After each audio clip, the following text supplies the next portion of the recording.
Shut up and sit down.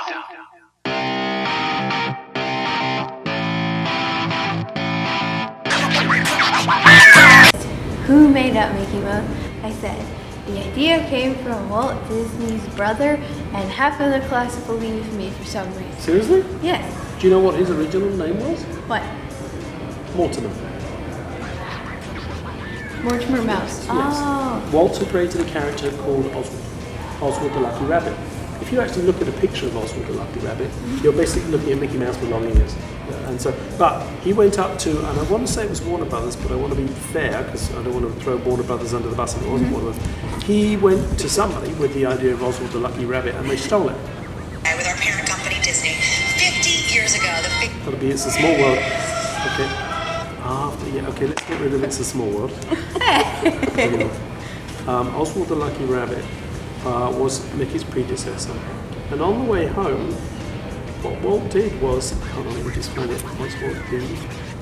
He was sitting on a train back from New York to Los Angeles. He was very depressed. He was with Lillian. There you are, see? Oh yeah, now, okay. Now, but look at the similarity. They're very There's Mickey, close. there's Oswald, right? Mickey just has round ears, that's the only difference. Yeah. So all he did was erase Oswald's ears and make them round. And he said, I think we'll call him Mortimer, and his wife, Lillian, who was a little bit more common, she said, that's too pompous. Let's call him Mickey, and that's how Mickey Mouse was born. Wow. First film was Steamboat Willie. I love. Yes, I was there last week. I was in the. If you ever get a chance, go to the Walt Disney Museum in San Francisco. Okay. It's very cool.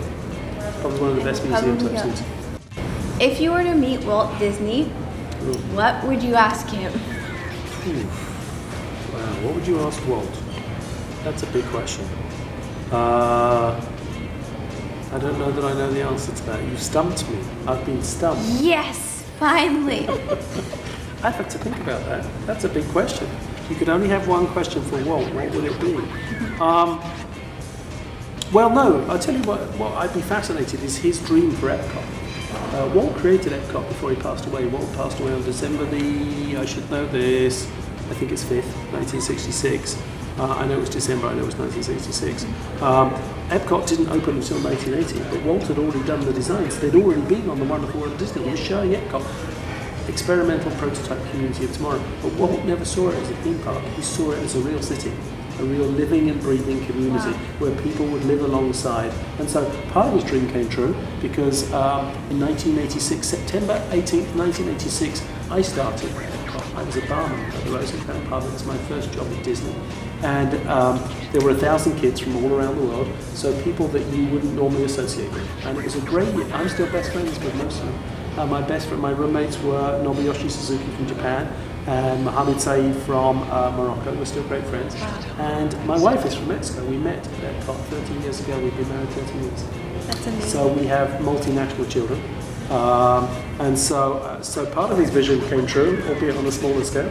But I would love to have seen Walt's real vision for Epcot because it wasn't supposed to be a revenue-generating theme park. I always said what I liked about Walt the most was Walt wasn't scared of the things he didn't know. Walt never really invented any technology, but he was always the first to use it. First to use animation with sound, Steamboat Willie. First full-length animated feature film, Snow White, 1939. First roller coaster. First monorail.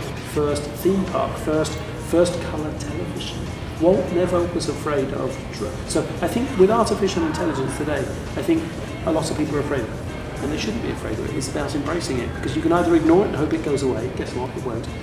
Or you can embrace it. But here's where your generation will have a lot more fun than mine, I suspect, is I started this conversation by telling you 4 things. 4 things you cannot replicate or program into artificial intelligence are the things you're born with. You're born creative. You're born with imagination. You're born with intuition. And you're born with curiosity. You can't program any of those into an artificial intelligence robot. You could program the robot to paint the Mona Lisa, and the robot will paint the Mona Lisa better than Leonardo da Vinci. I almost said DiCaprio. And so I believe at some point in the future, maybe artificial intelligence will replicate the things that we're born with. Certainly not in the next decade. I also have a slightly more provocative point of view. You will become artificial intelligence. We'll be gone. You will be AI. And let me tell you why. Okay, I'll tell you why. So think about this. Okay, You said this didn't exist 11 years ago, right? No. Do you think you'll still be carrying this in your hand 11 years from today? No. No, it'll be embedded into you somewhere. Yeah. So, think about prosthetic limbs. People have prosthetic limbs today. My neck is all titanium. I broke it in 2010. So it's all titanium. So I have titanium neck. People have prosthetic limbs. People have pacemakers. People have cataract operation. People have hearing aids. People have hip replacements. As we evolve as a human race over the next 20, 30, 40 years, we will take on more spare parts like a second-hand car as we want better health, better life, longer lives.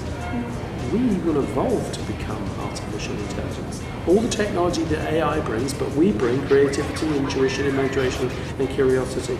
You will be a superhuman in your life. Yay! There you I'm go. happy That's now. it. I mean, if And it all started with what would I ask Walt? All right, let's do that. yay!